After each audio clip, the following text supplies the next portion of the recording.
Okay, so my dear students, today we are going to talk about another characteristics of the light source, which is known as line width or spectral width of the light source.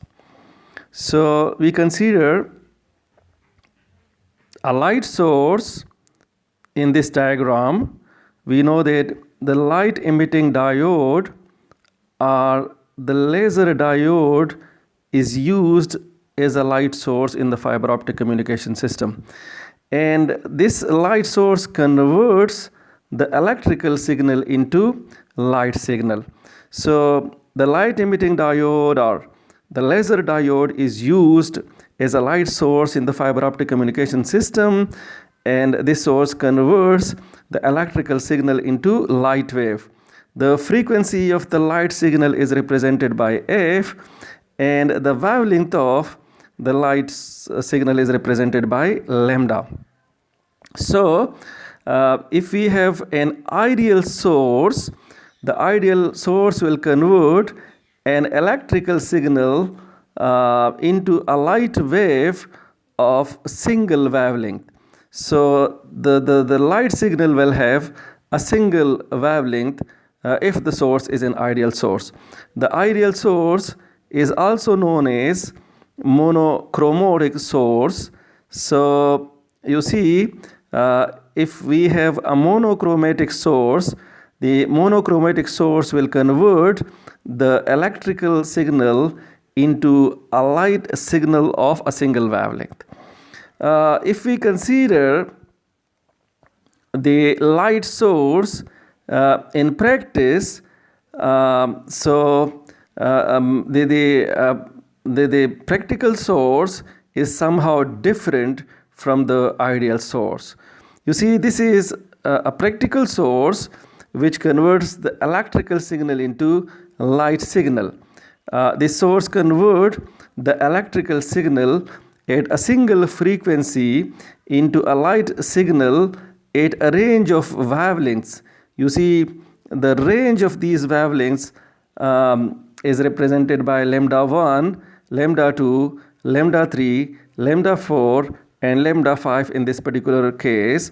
So the practical source does not radiate the energy at a single wavelength. It gives you the energy at a range of wavelengths which are represented by lambda 1, lambda 2, lambda 3, lambda 4, and lambda 5 in this particular case. So this creates a lot of consequences in the fiber optic communication system.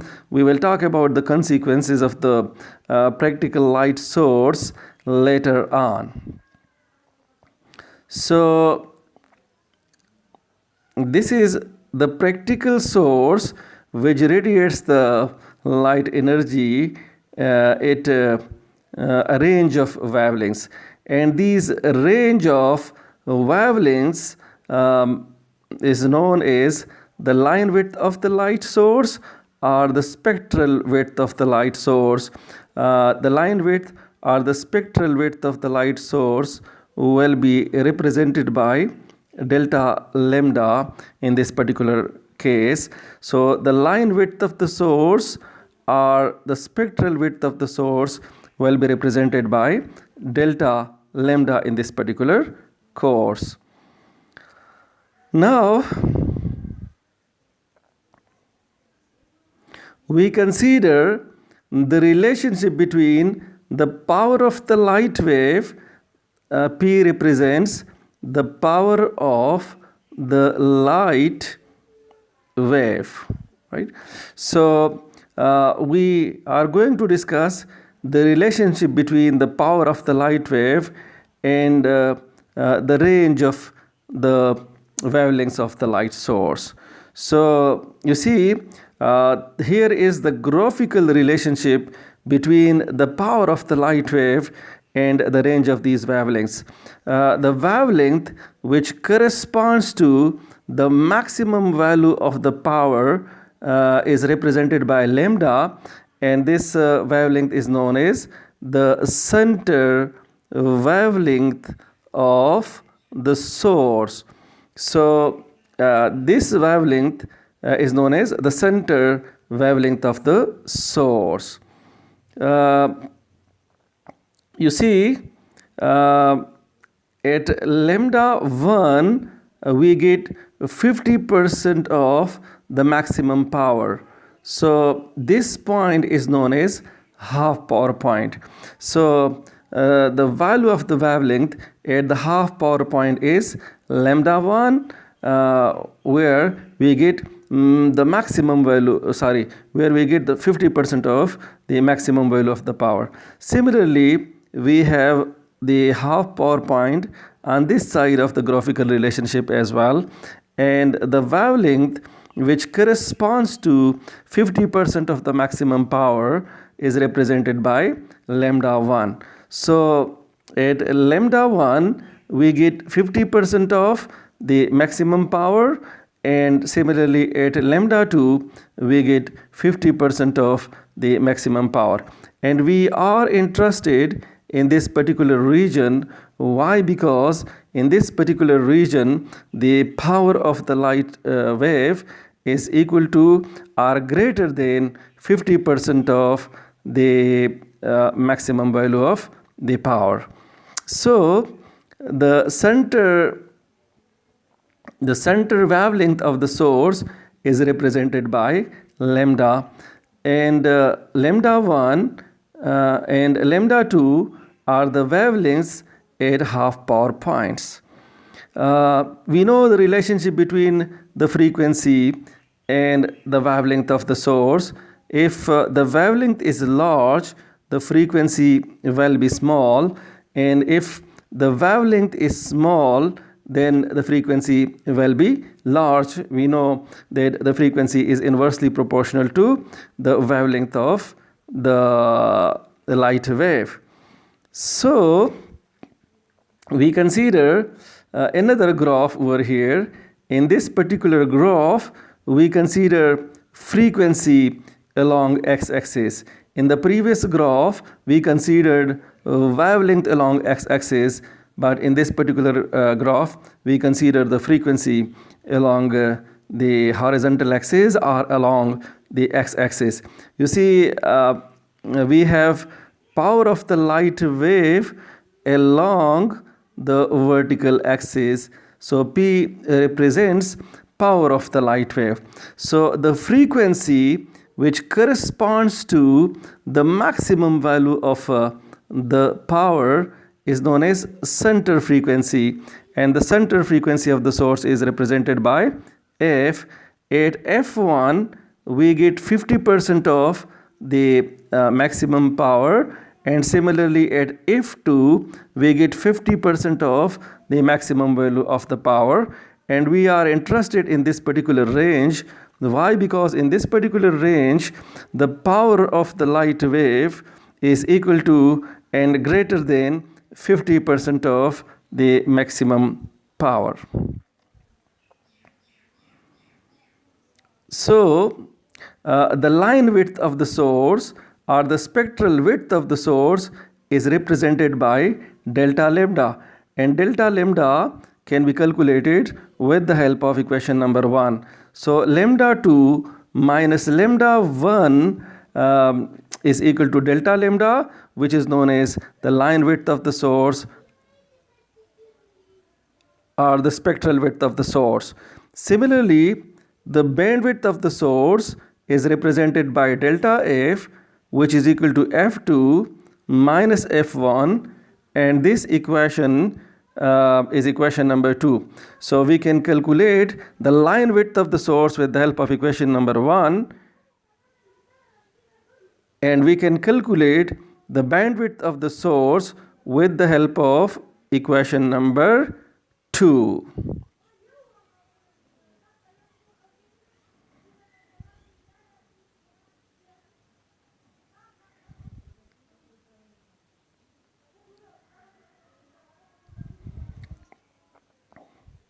So we know that the fractional bandwidth of the source is equal to delta F by F. So delta F by F is known as the fractional bandwidth of the source. F1 is equal to C by lambda 2 and F2 is equal to C by lambda 1. We know that lambda 2 in this particular case is large and F1 in this particular case is small. Similarly, lambda 1 in this particular case is small and F2 in this particular case is large. So we know this relationship. If the frequency is large, the wavelength will be small, and if the wavelength is if the wavelength is large, the frequency will be small. So we can calculate F1 and F2 with the help of equation number 3 and equation number 4. Right? So we go ahead and we calculate delta F, the frequency bandwidth of the light source. So delta F will be equal to F2 minus F1, and F2 is equal to C by lambda 1, where F1 is equal to C by lambda 2. So we rearrange the right hand side of this particular equation. If we rearrange the right hand side of the given equation, delta F will be equal to C into lambda 2 minus lambda 1 divided by lambda 1 into lambda 2. And we know that lambda 2 minus lambda 1 is known as the line width of the source. So we replace lambda 2 minus lambda 1 in this particular equation by lambda 2. So if we replace lambda 2 minus lambda 1 by delta lambda, the frequency bandwidth of the light source will be equal to C multiplied by delta lambda divided by lambda 1 into lambda 2, right? So we will get this particular equation. Delta F will be equal to C into delta lambda divided by lambda 1 into lambda 2. We know that the center frequency is equal to under root F1 into F2. So similarly, the center wavelength will be equal to under root lambda 1 lambda 2. So lambda square will be equal to lambda 1 into lambda 2. So what we do, we replace lambda 1 into lambda 2 by lambda square in this particular equation. You see, you guys can see this equation, and we replace this lambda 1 and lambda 2 by lambda square. So if we replace lambda 1 into lambda 2 by lambda square in the previous equation, we get equation number 7. The equation number 7 gives you the frequency bandwidth of the source, which will be equal to C by lambda into delta lambda by lambda, right? So we get the frequency bandwidth of the light source, and we can calculate the frequency bandwidth of the light source with the help of equation number 7. So we consider equation number 7 once again, and we know that C by lambda in equation number 7 is basically equal to the center frequency of the light wave. So the frequency bandwidth of the light source will be equal to F into delta lambda by lambda, and we can write down, you see, the second last equation in the form of equation number 8. Equation number 8 gives you the fractional bandwidth of the light source, which will be equal to delta lambda by lambda. So this is a well-known relationship between the fractional bandwidth and the line width of the source. We can write down, you see, the frequency bandwidth of the light source in terms of the line width of the source. We will use this particular equation in the numerical questions as well. Now, the source radiates the light energy at a range of wavelengths. It does not radiate the light energy at a single wavelength. So, the source basically converts the electrical signal into light signal, and the light signal has a range of wavelengths. The center wavelength is represented by lambda, and we get maximum power at the center wavelength. Lambda 1 and lambda 2 are the wavelengths at the half power points. We get 50% of the maximum power at lambda 1 and 50% of the power at lambda 2. So we will transmit this light signal with the help of optical fiber from one place to another place. So the optical fiber is used to transmit the light signal from one station to another station. And we know that the optical fiber is made of glass, and the glass is made of silicon dioxide. So we know that optical fiber is made of glass, and the refractive index of the glass is represented by N. So now as we will transmit the light signal from one place to another place with the help of this optical fiber, and the light signal consists of a range of wavelengths.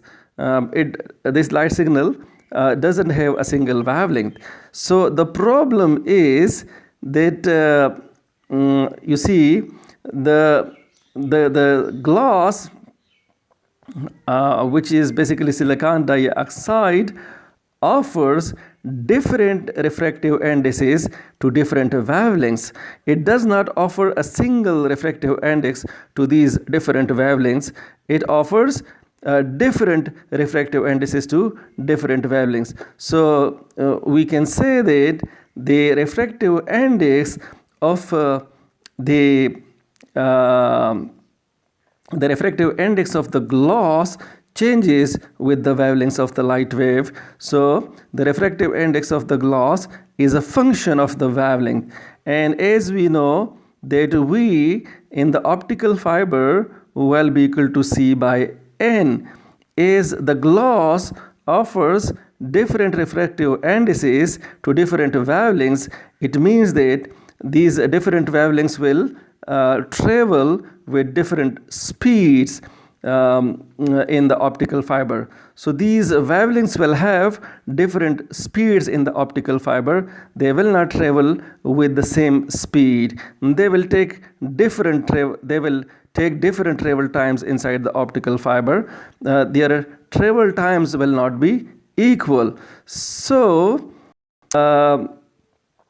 if we consider the refractive index of the glass along vertical axis, and you see, if we consider the refractive index of the glass along vertical axis and the wavelength of the glass along the horizontal axis, so you see the refractive index of the glass changes with respect to wavelength.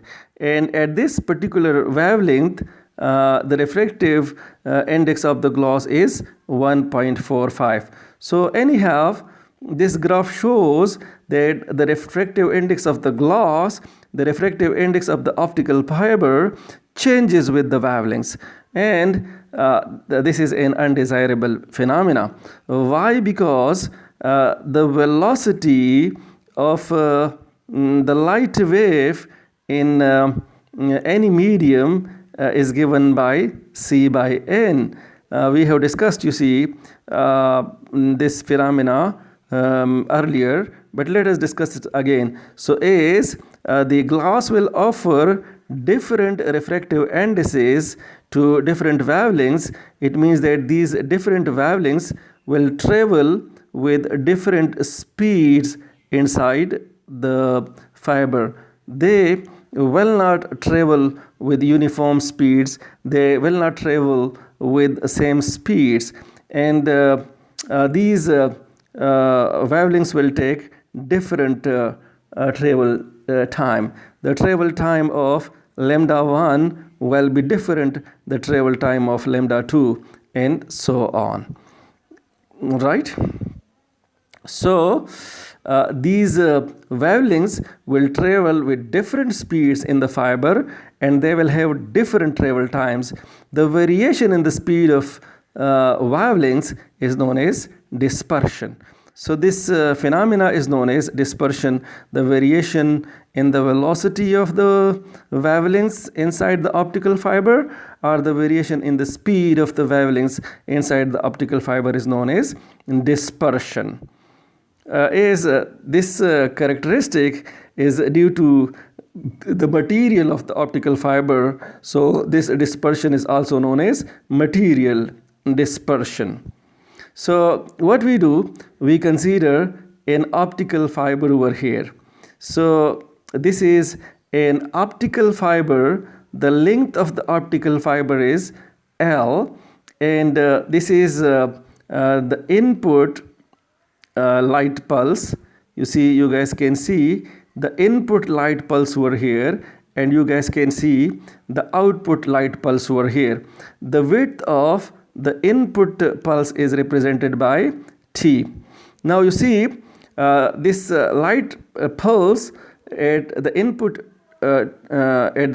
terminal of the optical fiber consists of different wavelengths, because the source radiates the energy at different wavelengths, lambda 1, lambda, and lambda 2.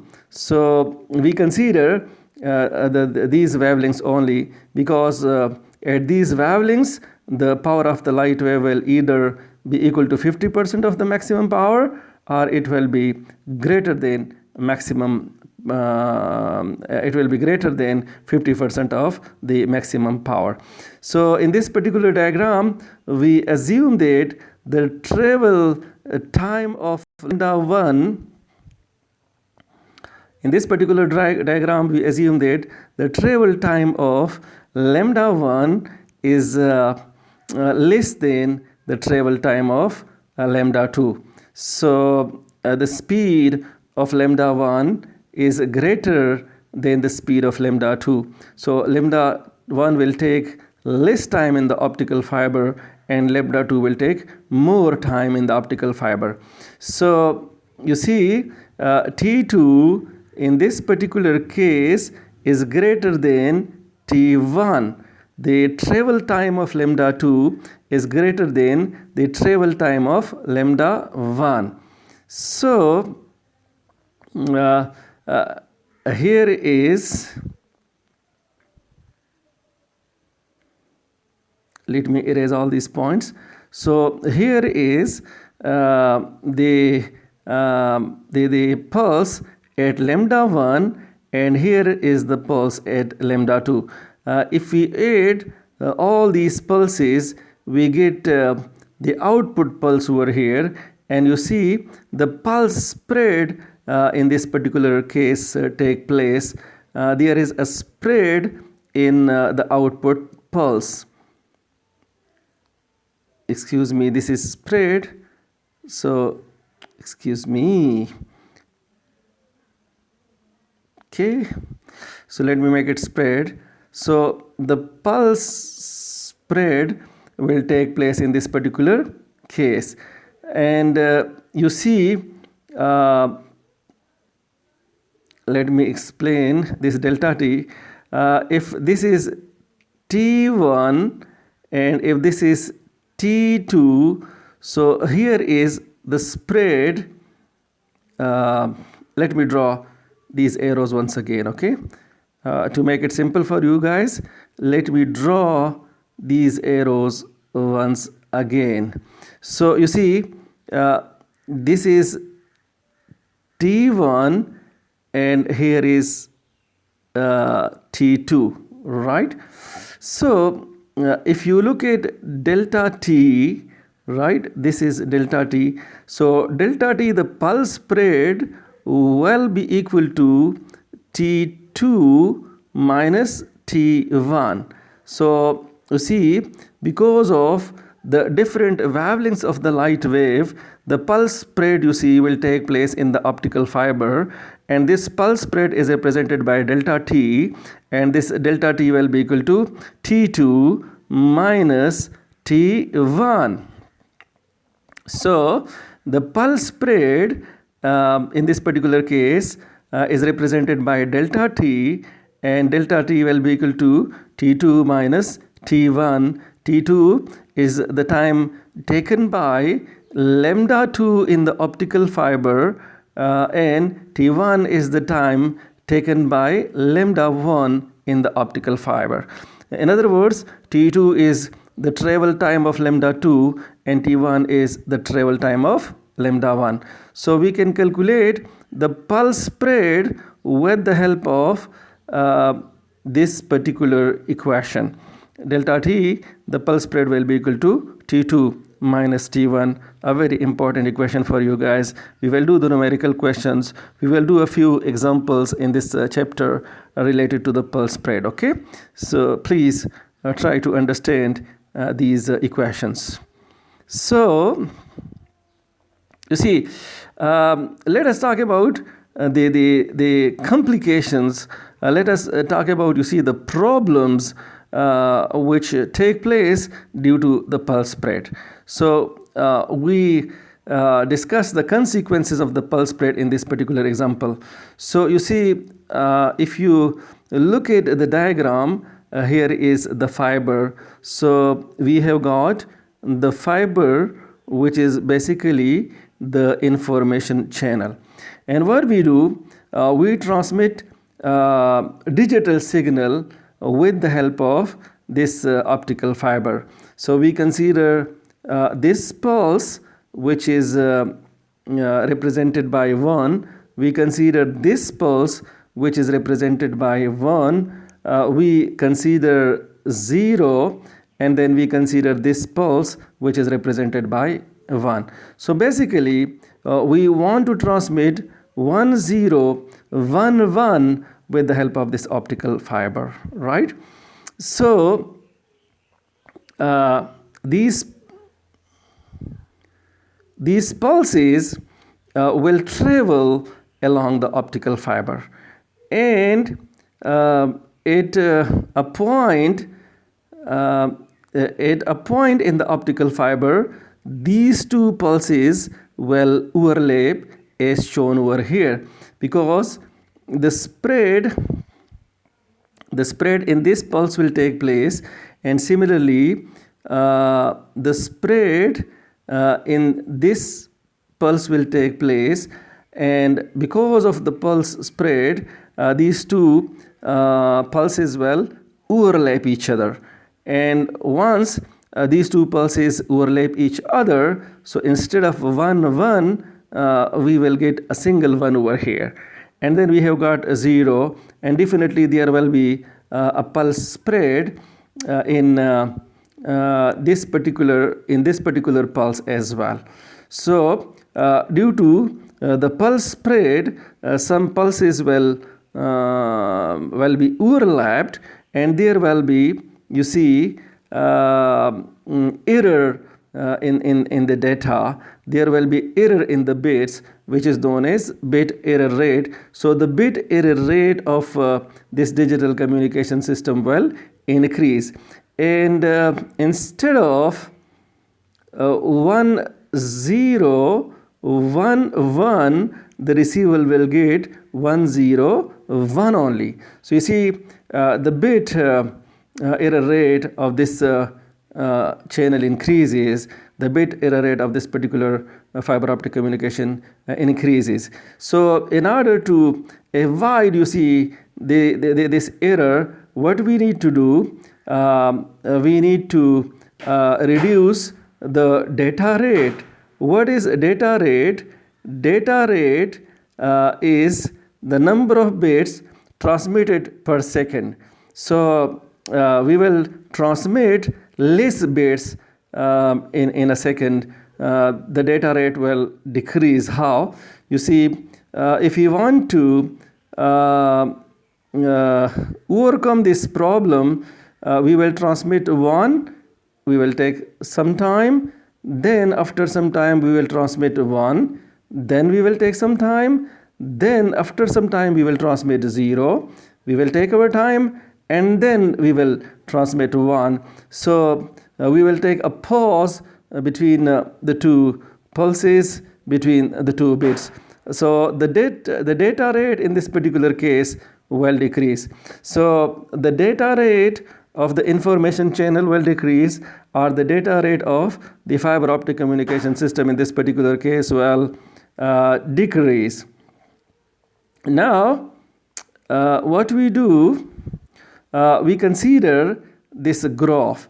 In this particular graph, we have taken wavelength along the horizontal axis, and we have taken d square n divided by d lambda square along vertical axis.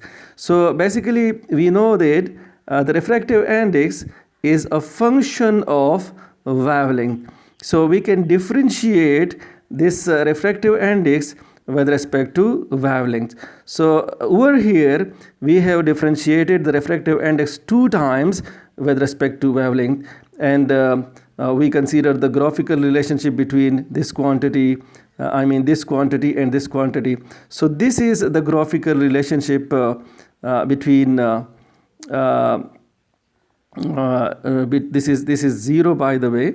So this is the graphical relationship between d square n by d lambda square and lambda. All right. So let us go to the next slide. Okay. We consider another graph over here. So let's say T by L represents the travel time per unit length of a wavelength inside the optical fiber. We know that L is the length of the optical fiber, and T is the travel time of the travel time of the wavelength in an optical fiber. So what we do, we consider the travel time per unit length along the vertical axis and the wavelength along the horizontal axis. So if we take the wavelength along the horizontal axis and the travel time per unit length of these wavelengths along the vertical axis, we assume that this is the relationship between these two quantities. So the travel time per unit length of lambda 1 is represented by T by L1, and the travel time per unit length of lambda 2 is represented by T by L2. So this is the travel time per unit length of lambda 1, and this is the travel time per unit length of lambda 2. This is delta lambda, which is known as the line width of the source, and this quantity represents delta T by L. So we can calculate the slope of this particular graph, right? So you see the slope of this particular graph, which is basically delta T by L, will be equal to, we calculate, you see this particular slope, and the slope will be equal to delta T by, we calculate delta T by L first. So delta T by L will be equal to T by L2 minus T by L1. So let us calculate this quantity first on this side. So you see delta T by L will be equal to T by L2 minus T by L1, right? And then we calculate delta lambda, which is the line width of the source. So the line width of the source will be equal to L2 minus L1. So you see the slope of this particular graph, the slope of this particular graph, we calculate the slope of this graph. So the slope of this graph will be equal to delta t by L divided by delta lambda, and we have calculated delta t by L, and we have calculated delta lambda as well. So let us calculate the slope of this graph. So the slope of this graph will be equal to delta t by L divided by delta lambda. This is equation number 2. Well, let me consider the graph once again. I am going to explain a few things over here. If we look at this particular graph, it means that the speed of lambda 1 is greater than the speed of lambda 2. Why? Because lambda 1 takes less time than lambda 2. So the speed of lambda 1 is greater than the speed of lambda 2 as per this particular graph. So this graph shows, this is our assumption. This is not a perfect conclusion, by the way. This is just an assumption that the speed of lambda 1 is greater than the speed of lambda 2. The travel time of lambda 1 in the optical fiber is less than the travel time of lambda 2 inside the optical fiber, right? So what we do, we have calculated the slope over here. If you look at equation number 2, from equation number 2 we can calculate the pulse spread per unit length. Delta t by L is basically known as the pulse spread per unit length, which will be equal to slope multiplied by delta lambda. So let us calculate the pulse spread per unit length with the help of equation number 2. So we go to equation number 3 and we calculate the pulse spread per unit length. So the pulse spread per unit length will be equal to slope of the graphical relationship, the slope of that particular line, multiplied by delta lambda, which is equation number 3. So the pulse spread definitely depends upon the line width of the source. And we can calculate the slope with the help of this particular equation as well. And what is on the right hand side of this particular equation? This is the derivative of the travel time per unit length with respect to wavelength. So we can calculate the slope of this particular line with the help of this particular, the circled equation as well. Okay, so you see, if we replace the slope by this particular equation, we get another equation over here. Delta, the pulse spread per unit length will be equal to the slope. This is slopes, which is basically the derivative of the travel time per unit length with respect to wavelength multiplied by delta lambda. So we can calculate, you see, the pulse spread per unit length with the help of equation number 4 as well. Well, we can prove that, where it is, we can prove that the slope, well, this proof takes a lot of time. I cannot, you see, prove it over here because it will take, if you guys are interested in the proof, so I can do it for you guys. Let me know if you don't understand it, right? So you see, the slope of that particular line in the graph is equal to the right hand side of equation number 5. You see, so the slope of this line will be equal to minus lambda by c into d square n by d lambda square. So, and this quantity, let me encircle this quantity. This quantity in fiber optic communication system is represented by m. So you see, we put the value in equation number 4 if we put the value in equation number 4, we get the pulse spread per unit length, and then we put the value of the slope, right? This is the value of the slope. We can show that the slope of this graphical relationship will be equal to minus lambda by c into d square n by d lambda square multiplied by the line width of the source. And you see m is basically equal to lambda by c into d square n by d lambda square. So if we replace this quantity in equation number 7 by m, we get a very important equation, which is equation number 8. So the pulse spread per unit length will be equal to minus m multiplied by delta lambda. And you see, if we will do a few numerical questions with the help of this particular equation, we will calculate the pulse spread per unit length. The line width of the source will be given to you guys. So if the wavelength is less than 1200 nanometer, for the calculation of m, we will use the graph over here. So we will use this particular graph if the wavelength, the center wavelength is less than 1200 nanometer.